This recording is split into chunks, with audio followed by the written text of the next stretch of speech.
frightening thing of my entire life. Absolutely scared. Most power and water have been cut, and some streets have been flooded after water pipes burst. The city's airport has been closed and a major hospital evacuated. Emergency workers are trying to free many people trapped in vehicles or under buildings, but the rescuers are reportedly stretched to their limit. Christchurch residents were still rebuilding their lives and businesses after September's quake. This latest tremor has knocked the city back yet again. Azhar Sukri, AlJazeera. Well, joining me now on the phone is Anne Johns, who's a resident in Christchurch. Anne, thanks very much for joining us live on AlJazeera. Can you just tell us where you were when the earthquake hit and what you experienced? Well, I think I was probably in the safest building in town, or what is regarded as the safest building. It's the new Christchurch Art Gallery, which has been built to very stringent earthquake standards. A lot of the glass did break in the building. It is, if anybody does know the Art Gallery building, it is thousands of panes of glass and a very striking building in that regard, but a lot of glass did break, and I was inside, thank goodness. We came outside to find a school party of small children with lots of small cuts over them, and of course very frightened and very shaken up. We spent a lot of time with them trying to ease some, or dab, some of their wounds and get some plasters and things onto them. And what was the scene like? Down, really. Sorry, Anne, what was the scene like? Sorry, Anne, what was the scene like around you as you got out? I mean, what did you see there? Terrifying, very, very shaken. The art gallery is in the heritage part of the city.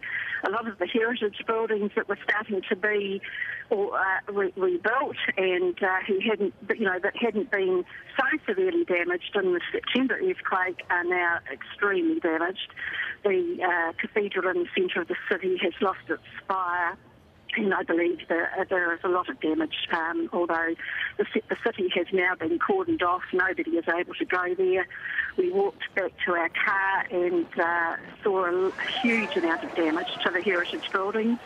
We took an hour and a half to get home to our house on what is normally about a 7-minute drive. And we have found that our house will probably have to be demolished. It's severely damaged. Very sorry to hear that. Particular earthquake. Really sorry to hear that. In terms of other people around you that may have been injured, I mean, what sort of injuries have you seen? Well, we haven't seen any injuries other than the small cuts to the children, but are people severely damaged and have lost their lives in town. We have an emergency worker in our family who is presently in town trying to rescue people who has had someone die while he was there, and we're afraid for him, of course, because some of the buildings are collapsing. But I don't know anything else other than that, because we have no power, and I think the rest of New Zealand probably knows a lot more about what is happening than we do. Sure. And in terms of your life experience, is this the worst earthquake that you've ever experienced? Yes, never, ever anything like this. We were actually out of the country at the time of the September earthquake, and we know that was felt very widely in the city, but it was centred out of the city, whereas this one has been centred right in the city. Well, Anne, for the moment, thank you very much for joining us. We appreciate your time at a very difficult time for you and your neighbours. Thank you. As the situation worsens in Libya, some politicians in the US are openly calling for regime change. But so far, no word from the man who lives in this house. Coming up, we'll get the latest from our correspondent in Washington. And later, from the White House to the Windy City, a former aide to the president could become Chicago's next mayor on Tuesday.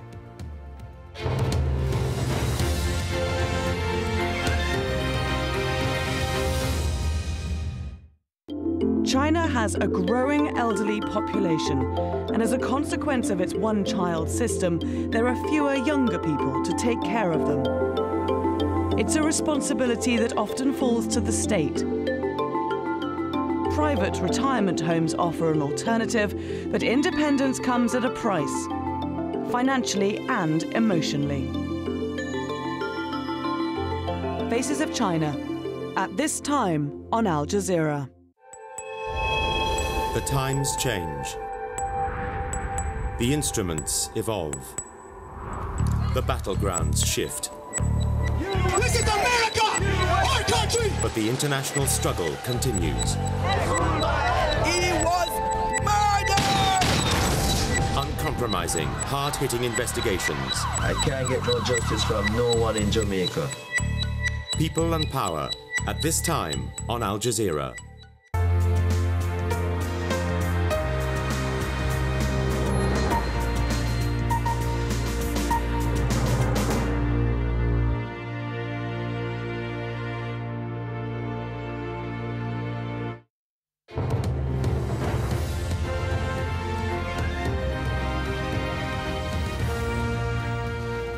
Welcome back. Let's just give you a reminder of all of the latest developments coming out of Libya. The UN has accused Colonel Gaddafi of using jet planes to attack protesters, but he's now appeared on television to say that he hasn't fled the country. More protests are expected on Tuesday, despite reports of random shootings by foreign mercenaries. Libyans say Gaddafi and his family must stand down. Libyans are calling for action from the international community as the death toll keeps rising. The UN Security Council is to meet for an emergency session later on Tuesday. The US government has given its strongest criticism yet of the government crackdown in Libya. The statement from Secretary of State Hillary Clinton came at the end of a day in which a number of high-ranking Libyan officials in Washington and at the United Nations in New York resigned or broke links with the regime. Patty Culhane has more. Unacceptable bloodshed. That is how U.S. Secretary of State Hillary Clinton describes these scenes in a statement issued late Monday, urging the Libyan government to show restraint. Sunday, the U.S. apparently thought it had a promise to do just that, issuing a statement saying, quote, Libyan officials have stated their commitment to protecting and safeguarding the right of peaceful protest. But as the violence escalated, the U.S. responded with this message to Americans in Libya, announcing non-essential embassy staff were leaving, and if Americans chose to stay, they should make preparations to shelter in place. Monday was a national holiday in the U.S., celebrating America's presidents, but the current one stayed out of sight. On Friday, Mr. Obama put out a statement calling for restraint in Bahrain, Libya, and Yemen. But in Bahrain and in Yemen, he has personally made calls to those leaders. So far, that hasn't happened with Libya. The United States and Libya still have a strained relationship. It's at best a strained relationship. And so we really have no influence on these people, or next to no influence. After decades of open hostilities, relations between the U.S. and Libya normalized during the last administration. But it's still tense. That was made clear during this Sunday interview with Republican Senator Lindsey Graham. I think we should have a policy